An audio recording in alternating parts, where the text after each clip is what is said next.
Mesdames et messieurs, bonjour. Très heureux de vous retrouver. Nous sommes dimanche 23 décembre 2018. Un rapport gouvernement-confédération syndicale. Est-ce un nouveau départ?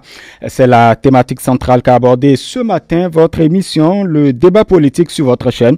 Place maintenant au décryptage avec notre consultant politique à ETélé, Agapit Napoléon Mafori, quand nous parlerons également avec lui de l'affaire ICC Service qui a été ouverte donc le 17 décembre dernier devant la Criette à Porto-Novo. Agapit Napoléon Maforican, bonjour. Bonjour, remis à tous les téléspectateurs.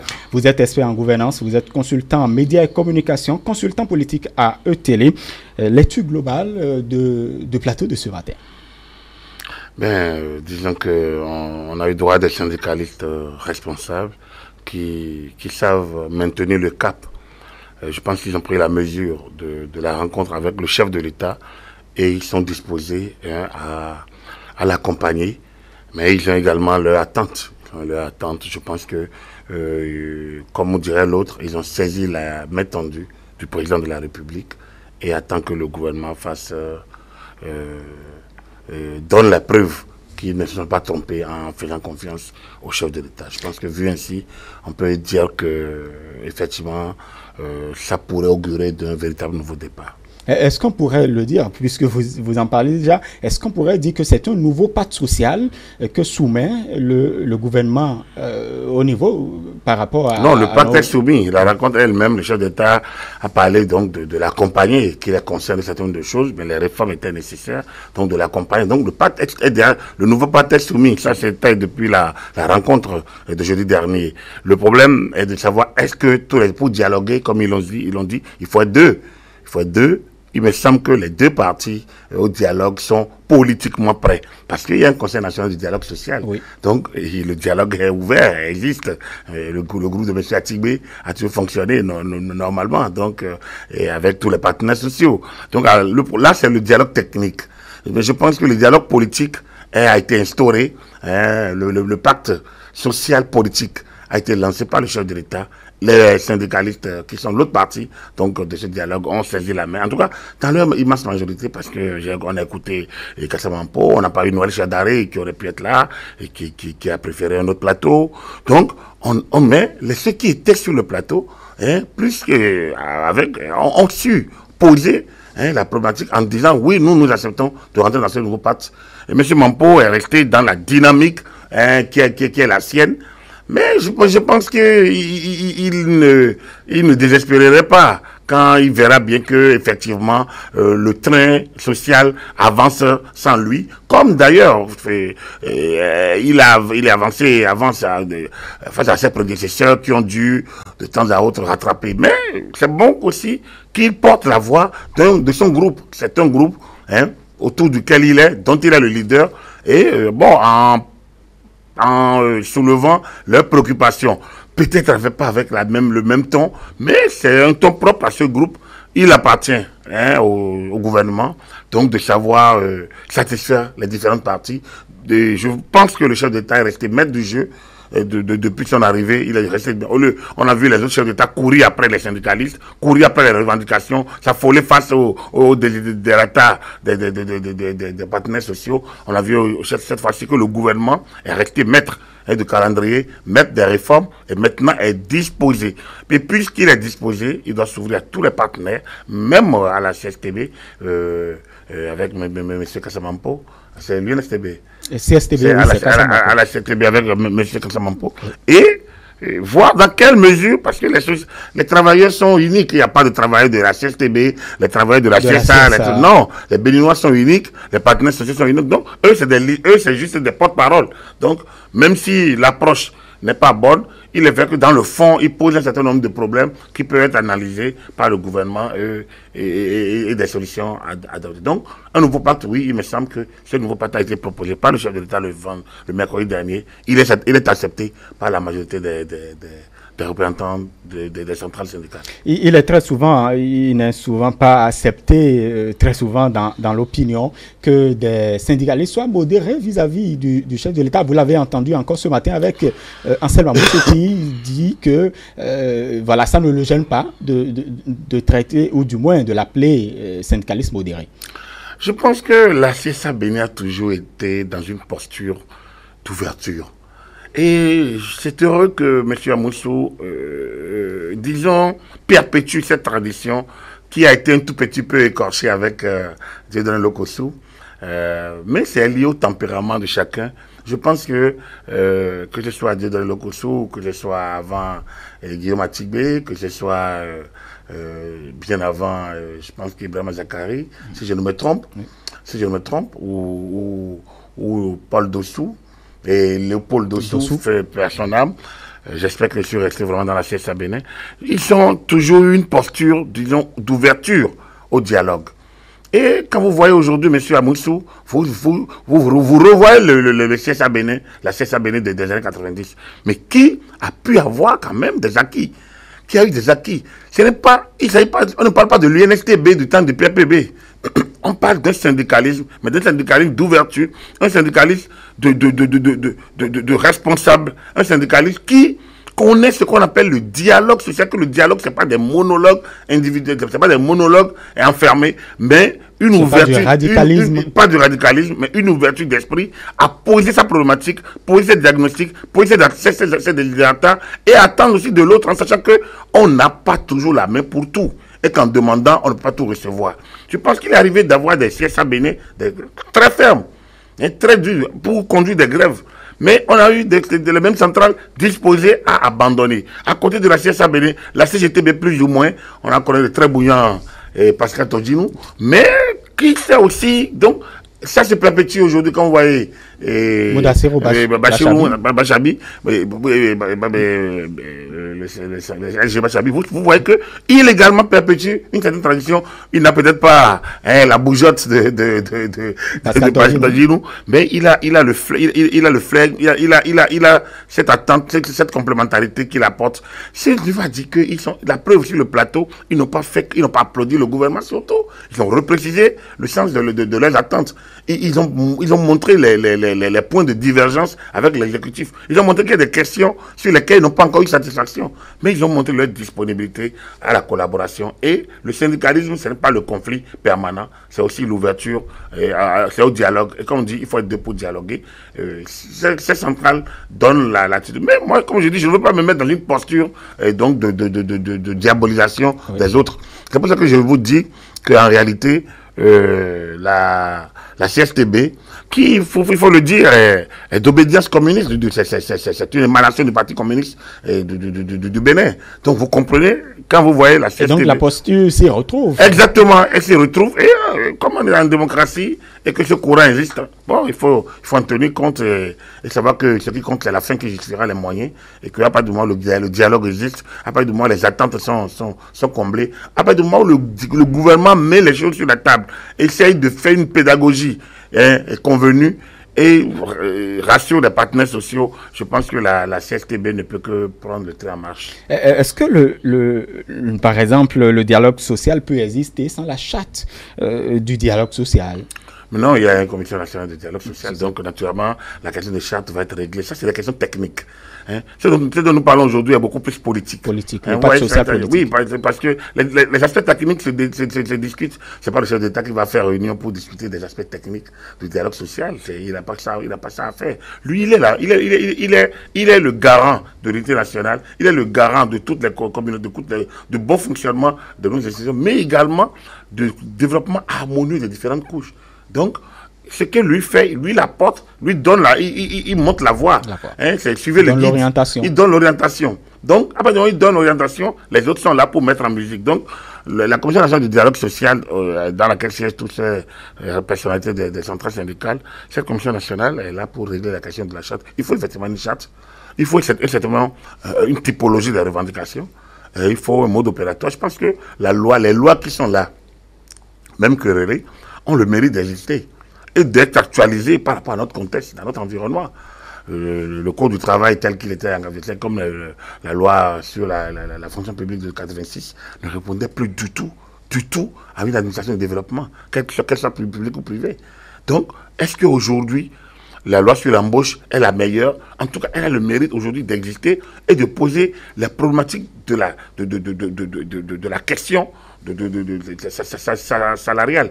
C'est vrai que quand vous le lisez, elle semble être beaucoup plus propice à l'investisseur, à l'employeur. Oui, mais vu ainsi, quelles sont les propositions à faire par les centrales mais on ne peut pas retourner au statu quo. On peut retourner où l'employé est tout puissant. Si vous êtes puissant, si vous n'avez pas l'outil l'outil de production, vous allez avoir la force de travail, mais vous allez votre force ira sur où? Soit vous choisissez l'auto-emploi, donc les PME, les petites et moyennes entreprises, soit vous choisissez de travailler pour quelqu'un, et vous travaillez pour quelqu'un, vous vous mettez à des conditions de travail où effectivement le temps que vous devez lui accorder pour travailler doit être un temps utile.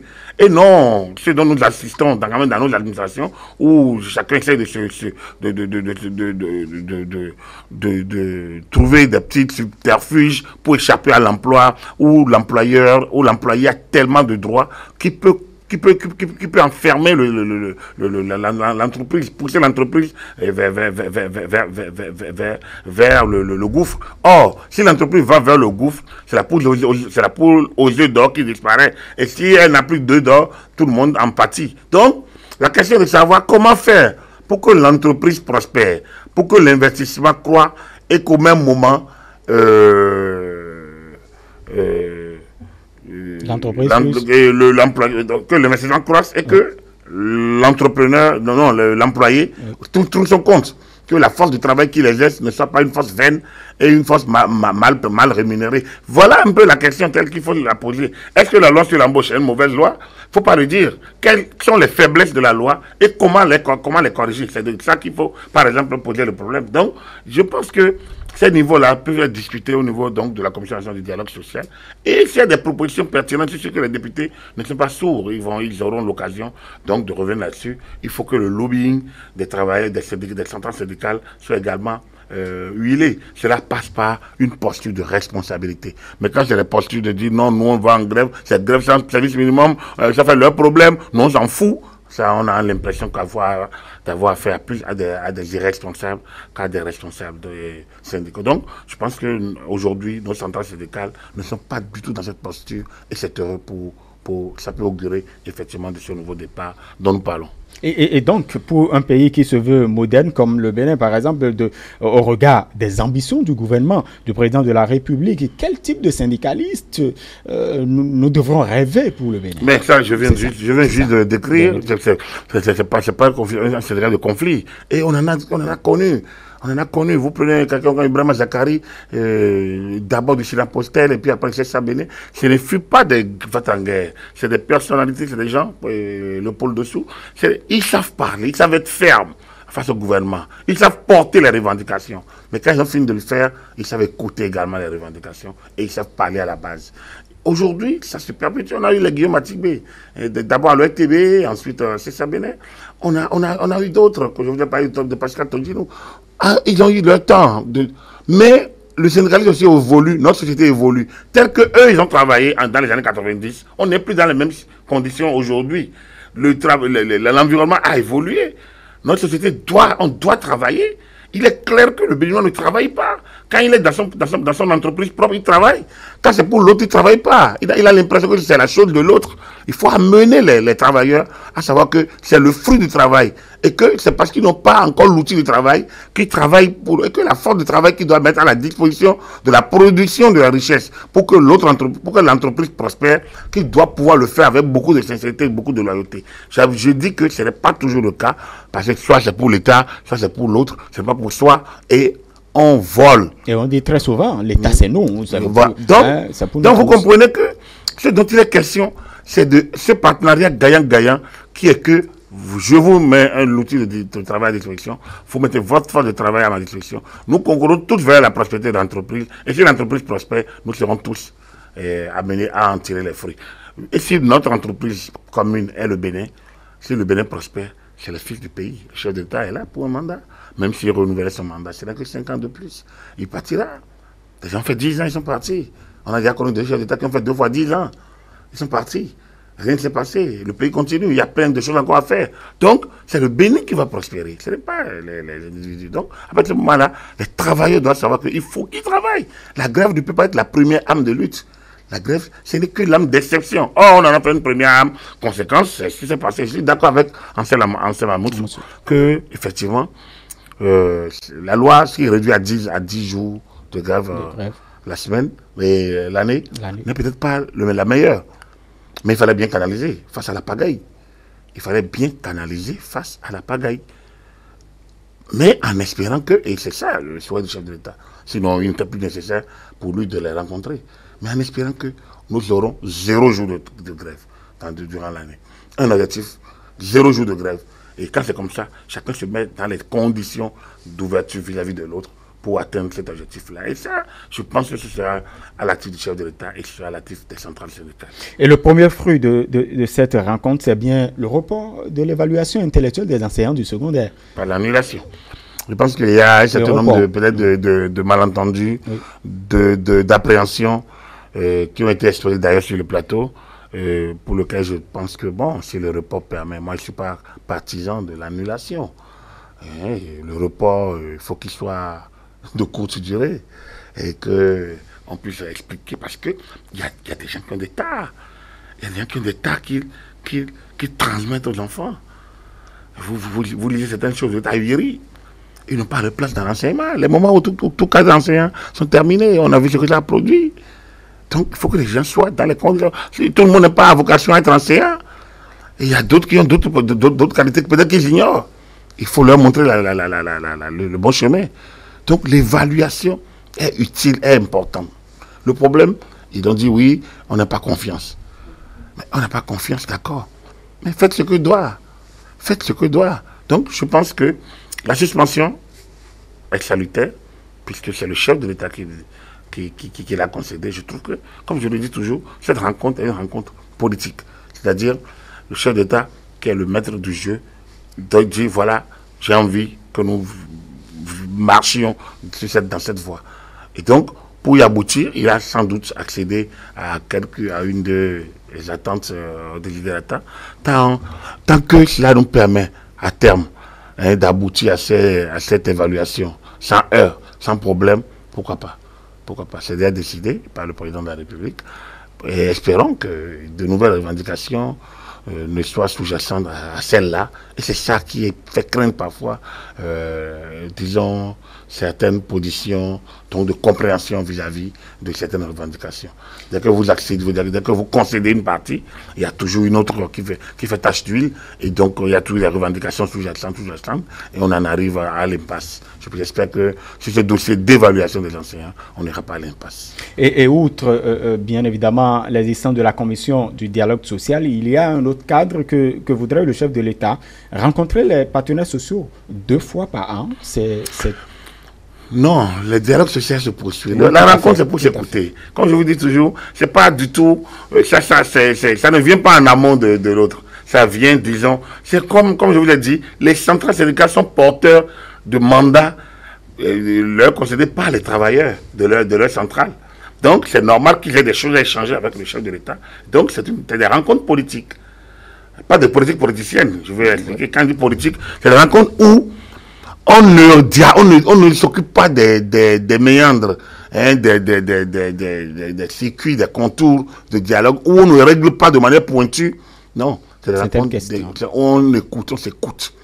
Hein, le chef d'État qui a eu le temps de recenser par-ci ou par-là les revendications, les sorties, les problèmes, et expose sa vision et écoute les autres. Et il repart un peu, il peut donner après des instructions pour que tel aspect soit revu, tel aspect soit corrigé. Je pense que c'est de ça qu'il est question. Et ça vient appuyer le dialogue social et le travail de la Commission nationale du dialogue social. Ça vient appuyer. Donc, c'est l'éclaircie dans le ciel social et c'est une ouverture sérieuse qui est faite en disant 2 fois, donc une fois le semestre, le président est à l'écoute des hauts responsables, donc des centrales syndicales, donc des représentants légitimes du personnel travailleur pour prendre connaissance directement de leurs désirata, pour discuter avec eux, pour échanger avec eux, pour leur apporter sa part des choses aussi, sa compréhension, sa lecture, hein, et leur donner rendez-vous peut-être pour un autre semestre. Donc voilà, je pense que c'est en termes d'avancée, ça en est une, et je pense que les centrales d'ailleurs l'ont l'ont apprécié à sa juste valeur. Tout à fait.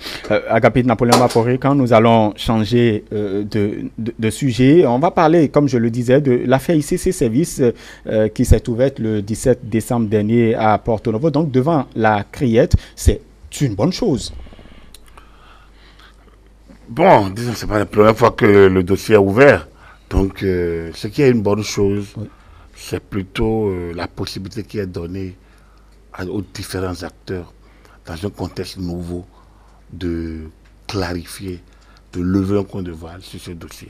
C'est la possibilité qui est peut-être enfin en fait aux mises en cause de s'expliquer et peut-être d'avoir la juste sanction et de reconstruire leur vie.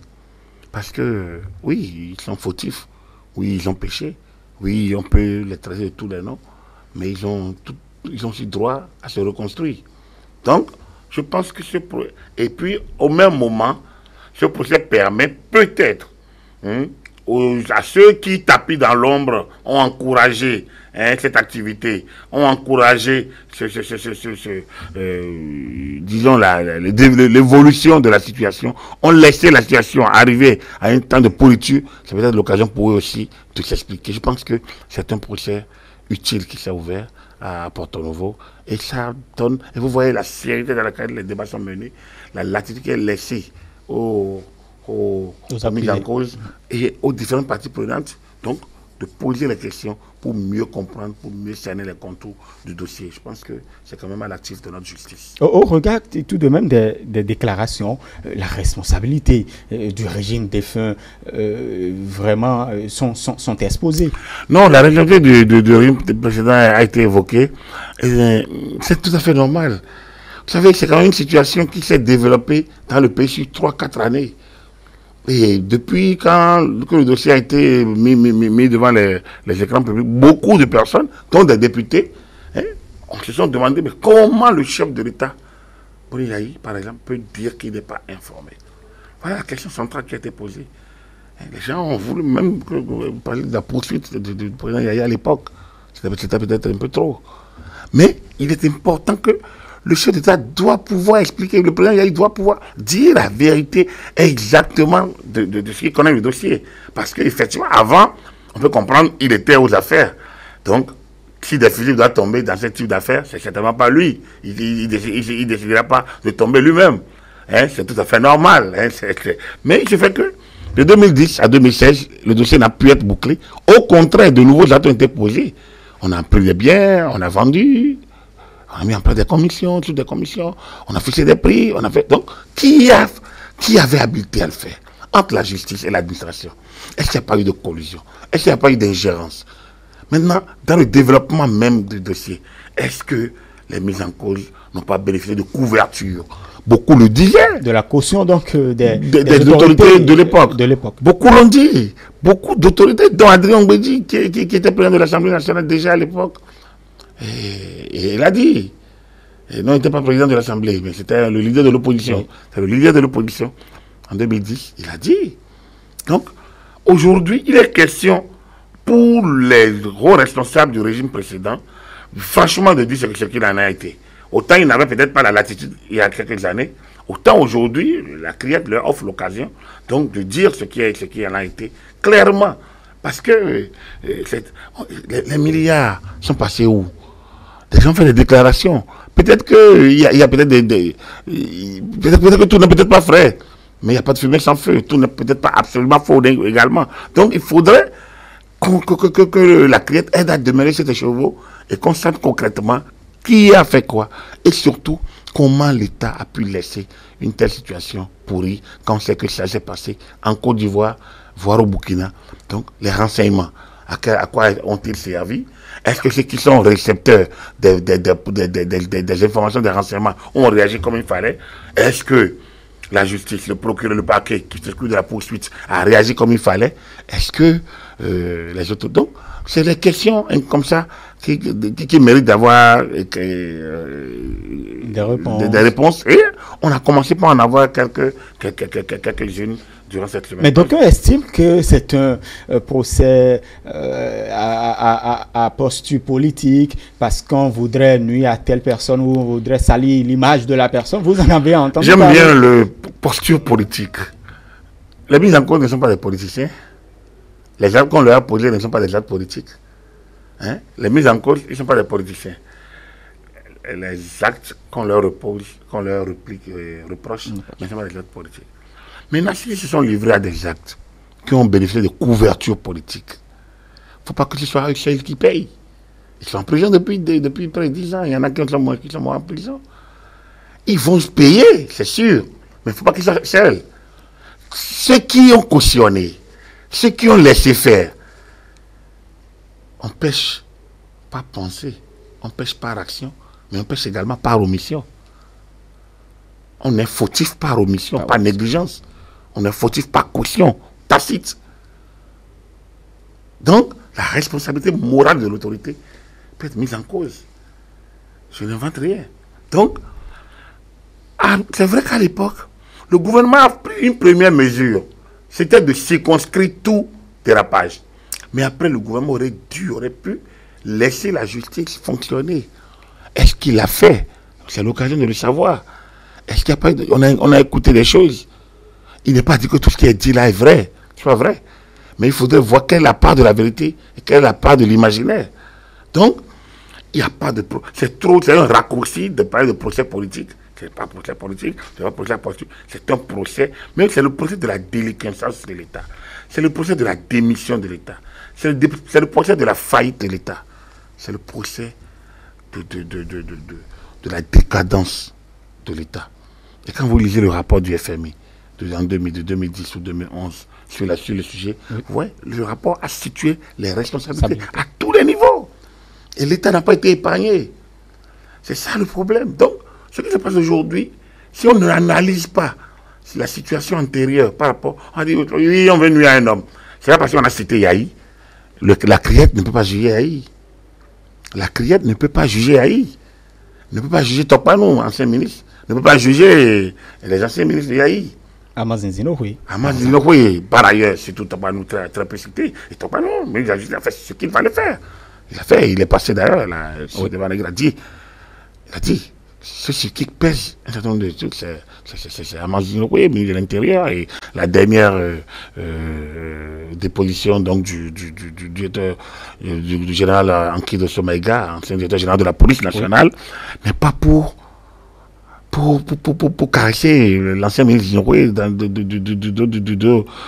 le salle des poils, comme on le dit vulgairement.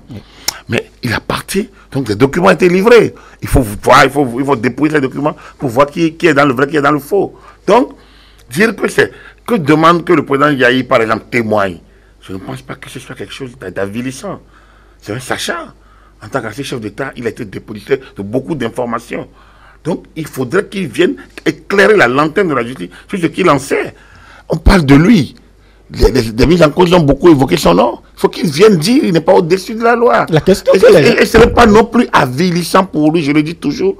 Au contraire, ce n'est pas avilissant pour lui. Ce n'est pas lui manquer que de le demander. Comme je le dis, on ne peut pas l'inculper sur place. Il ne peut pas être mis en arrêt. Donc, parce qu'il est protégé par les sessions de juridiction. Donc, il est évident que donc, pour poursuivre le chef d'État pour les fautes commises dans l'exercice de sa fonction, il y a une procédure. Donc, on n'y est pas encore là. Donc, on est dans la manifestation de la vérité. Et moi, je pense que, contrairement aux communiqués que j'entends passer, à ceux qui pensent de chasse aux sorcières, je pense qu'il est évident, il est important que les FCBE, que tous ceux qui ont navigué autour du président Yahi, qui ont cru à sa bonne foi, j'en fais partie, à un moment donné, ceux qui ont cru, qu'on encourage à aller dire sa part des choses. Là, au moins, on ne parlera plus en son nom. Lui-même, toi, il faut qu'il aille clarifier un certain nombre de choses qu'on lui reproche. Mais ne le faisant pas, en se cachant sous ci ou tel prétexte, je pense que c'est un aveu de culpabilité. En tout cas, un aveu d'implication personnelle. On pourrait attendre quand même. Pourquoi maintenant, à quelques mois des législatives? C'est ce qu'évoquent certains aussi. Vous savez, quand on va finir la législative, il y aura les élections locales. Quand on va finir les élections locales, il y aura les élections présidentielles. Et est-ce qu'il y a un temps pour évoquer le sujet? Voilà la question. Est-ce qu'il y a un temps pour évoquer le sujet? On va toujours relier quoi? Quelque chose à quelque chose. parce que on fonctionne un peu comme ça. La révision de la Constitution, ah non, on ne va pas le faire aujourd'hui. Si on le fait maintenant, c'est parce que tel veut revenir. Procès, ah non, si on fait ça pour bloquer tel. Non, on ne peut pas avancer de cette manière-là. Donc, je reviens à dire, tous ceux qui aiment Boni Yayi, tous ceux qui ont travaillé avec lui, tous ceux qui ont cru, à un moment donné, en sa bonne foi dans ce dossier, je pense qu'on a tout souci, on a le devoir de l'encourager à aller témoigner. Parce que, en tout cas, à trouver un mécanisme. Si c'est d'écrire un mémorandum envoyé à la Cour, si c'est de mettre à la disposition du procureur spécial, si c'est de mettre à la disposition, en tout cas, je pense qu'il lui est loisible quand même, hein,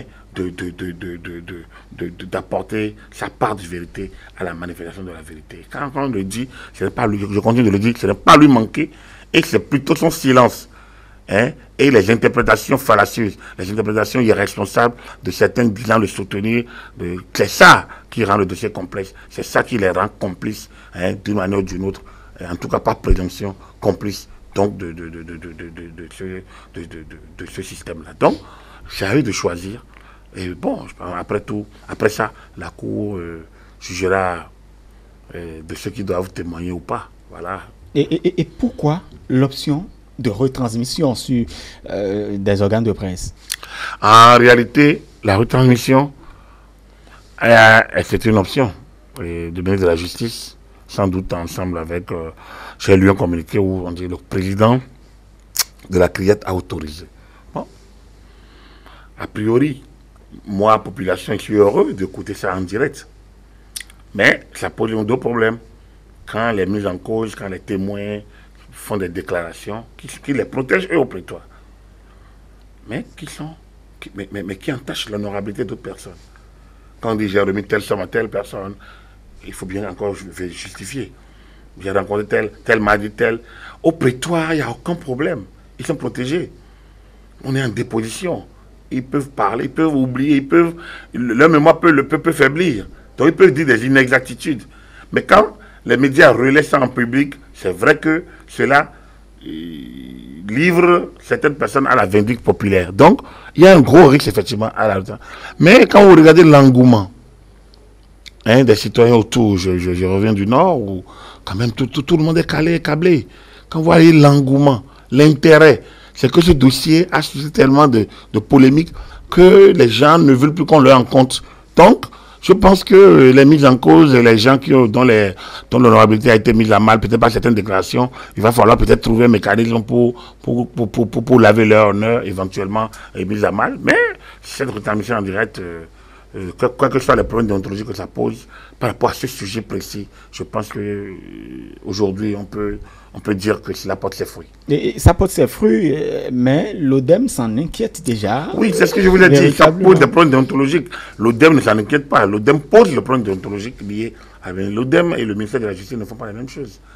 L'ODEM et la CRIET ne font pas la même chose. L'ODEM a posé le problème déontologique. C'est une évidence que tu as posé un problème déontologique. C'est une évidence que tu as posé un problème de protection, hein, de la présomption d'innocence. Ça veut dire que ça pose un problème donc, de dénonciation calomnieuse, de diffamation. Donc, c'est vrai que ça pose tout ça.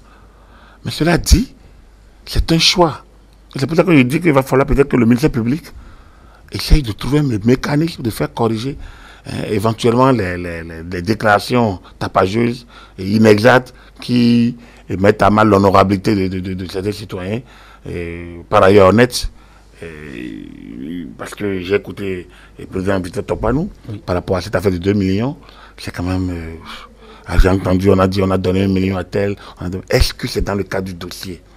Est-ce qu'on s'est présenté comme ICC dans cette... Donc, il faut savoir quelle est la finalité donc, du procès. C'est quoi? De quoi il est question? C'est le procès. Tous ceux qui sont complices du phénomène ICC dans le cadre donc, de la collecte de l'épargne privée, de sa conservation et de sa dilapidation connue.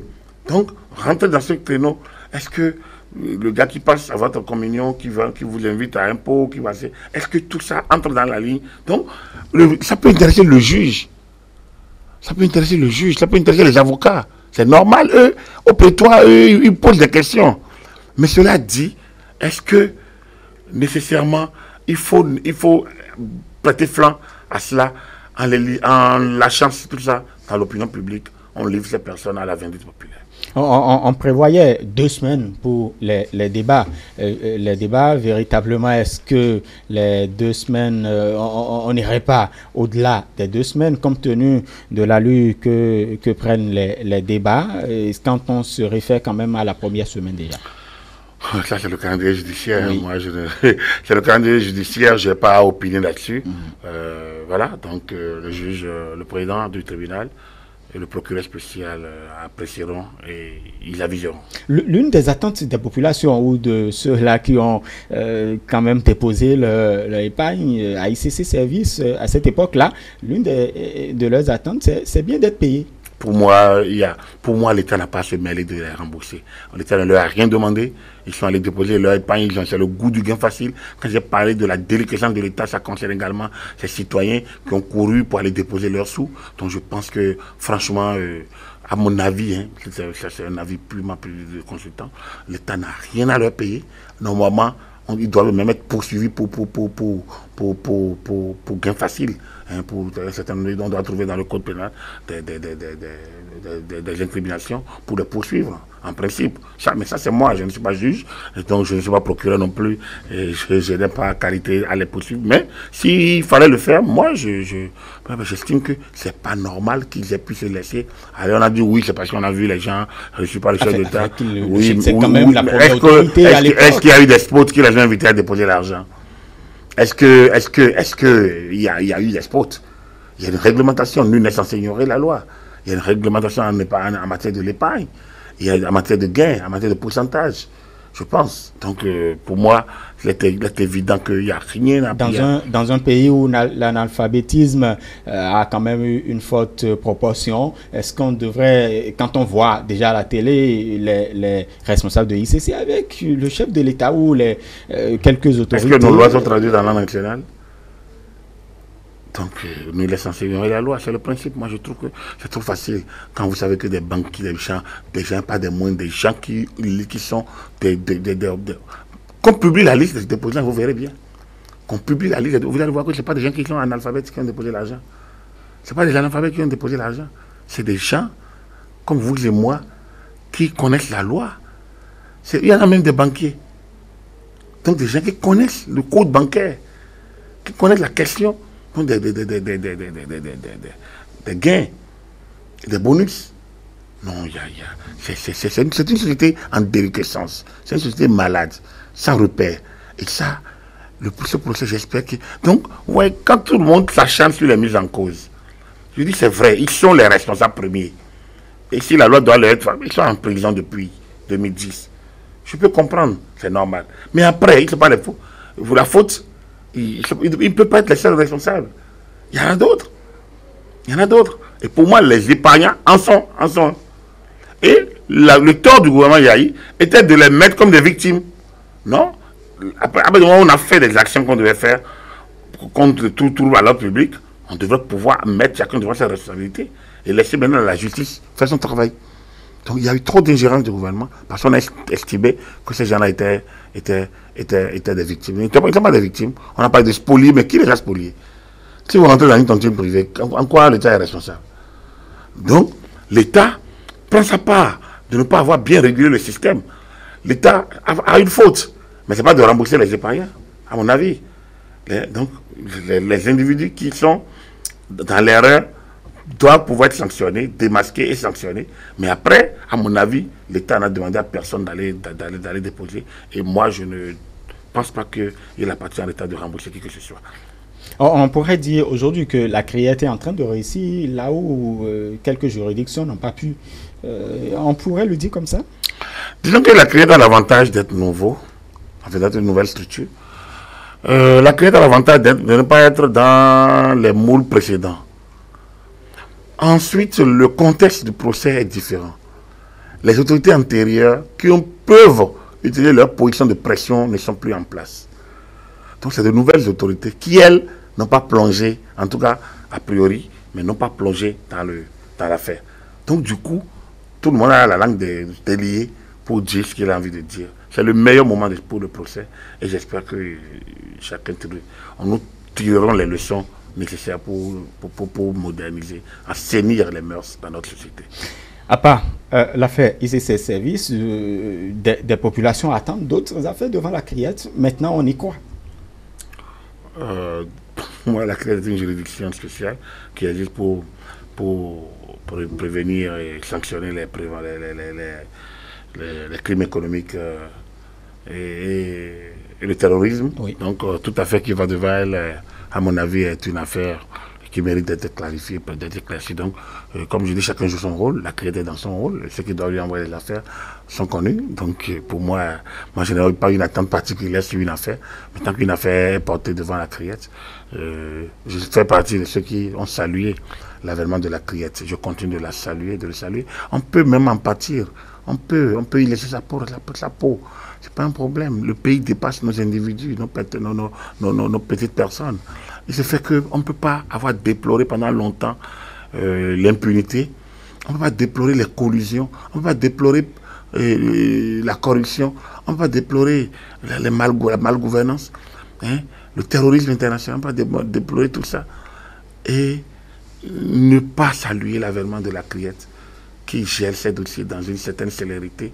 Et donc, je pense, même si parfois on peut craindre des abus, moi je pense qu'il n'y a pas d'omelette sans casser les yeux. C'est peut-être le moment pour nous de nous réveiller, de sortir de tous nos comportements, enfin, de nous dire que le moment est venu pour que chacun change de comportement. Nous avons grandi, nous avons été habitués à l'impunité. Le ndémanjo, comme on dit chez moi là, ndémanjo. C'est nous-mêmes, hein, comme on le dit aussi évidemment. On a changé de langage. C'est nous-mêmes. On a changé de langage depuis. Ici, on est au Bénin, ici c'est le Bénin.